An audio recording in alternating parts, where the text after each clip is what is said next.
গতকালকে সিচুয়েশন, আজকে সিচুয়েশন সবকিছু মিলে 17 তারিখে আমরা একটা নিউট্রাল একটা ডেট ঘোষণা করলাম। ছাত্র কিনা সেটার জন্য তো কিছু না কিছু ফি দিতে হয়, ওইটা ঠিক ফি দিতে হয়। আছেন ওনারা এই ডেটের আলোকে একটা রোডম্যাপ দিবেন, এটা তফসিল ঘোষণা করবেন, এটা হচ্ছে আমাদের আইন, ওনারা সেটা সব করবেন। ওনারা প্রস্তুত আছেন। ভোটার তালিকা মোটামুটি শেষ হয়েছে, কাছাকাছি মনে হয় শেষ হয়ে গেছে, তাই না? কাছাকাছি। তো ওনারা আরেকটু সময় লাগবে, সেজন্য সবকিছু মিলে মনে হচ্ছে যে গতকালকে সিচুয়েশন, আজকে সিচুয়েশন সবকিছু মিলে 17 তারিখে আমরা একটা নিউট্রাল একটা ডেট ঘোষণা করলাম। আশা করি সবাই হেল্প করবে এবং এই 27 বছর বা 28 বছর পরে সুন্দর একটা সাকসেসফুল ইলেকশন উপহার দিয়ে আমাদেরকে কৃতার্থ করবে সবাই, আমাদের ছেলেমেয়েরা আর সাংবাদিক ছোট ভাইরা এই প্রক্রিয়াটাকে হেল্প করবে। আর সবাইকে বুঝিয়ে শুনিয়ে বাস্তবতার নিরিখে আমাদের নির্বাচন কমিশনকে যেন সবাই সহযোগিতা করে, কোনো অবস্থায় যেন বিতর্কিত না করে। আর আমাদের এরপর একটা এমবার্গো আছে, আমাদের প্রশাসনে আমরা যারা আছি আমরা কখনোই নির্বাচন কমিশনের কাজে হস্তক্ষেপ করব না, চাই। আচ্ছা, তো আশা করি ওনারা সুন্দরভাবে একটা সুন্দর নির্বাচন উপহার দিবেন, ছেলে মেয়েরা শুদ্ধ, সবাই শুদ্ধ।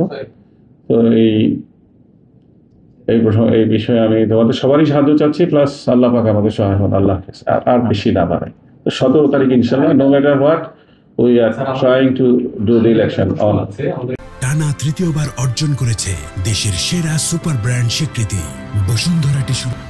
একটা পক্ষ আমাদের সাথে আলোচনা করেছে, আর আজকে আবার একটা সিচুয়েশন হয়েছে, আমরা কিছুক্ষণ আগেও ওদের সাথে আলোচনা করেছি। তো আমরা রবিস মহোদয় যেটা বুঝিয়ে বললো, সবকিছু মিলিয়ে কোনো দিকে না গিয়ে কিভাবে এই ফেস্টিভ মোডে সাকসু ইলেকশনটা হতে পারে সেটা চিন্তা করে আমরা এই ডেটটা চিন্তা ভাবনা করেছি। এখন আমরা আশা করব সেক্ষেত্রে সকল পক্ষ এটা মেনে নিবে। এটা মানে এমন একটা অবস্থা যাতে দুই পক্ষ যাতে আসতে পারে সেজন্য একটা প্রচেষ্টা। তো আশা করি সাংবাদিক আমাদের ছোট ভাইরা যারা আছে তারা সবাই এই ব্যাপারে হেল্প করবে। অনেকদিন পরে সাকসু হতে যাচ্ছে আমাদের নির্বাচন কমিশন, ওনারা প্রচন্ড পরিশ্রম করতেছে, ভোটার তালিকা বানাচ্ছে। আমরা ওই ওয়েভারটাও দেওয়ার চিন্তা ভাবনা করতেছি যাতে ছেলে মেয়েরা ভোট দিতে পারে। আর যেহেতু অনেকদিন পরে হচ্ছে, কিন্তু হলের ছাত্র কিনা সেটার জন্য তো কিছু না কিছু ফি দিতে হয়, ওইটা ঠিক ফি দিতে হয়। হলেরটা মানে সেন্ট্রালটা আমরা ওয়েভার করতে পারবো, আমি যেটা মনে হচ্ছে যে সেন্ট্রালটা তারা পরে দিলে হবে, কিন্তু হলেরটা তো হলে তাকে ছাত্র না হলে, তার রেকর্ডে না থাকলে তাকে কেমনে ভোট দিতে পারবে, সেটাই সেজন্য হলেরটা তারা পে করবে। আর এই অবস্থা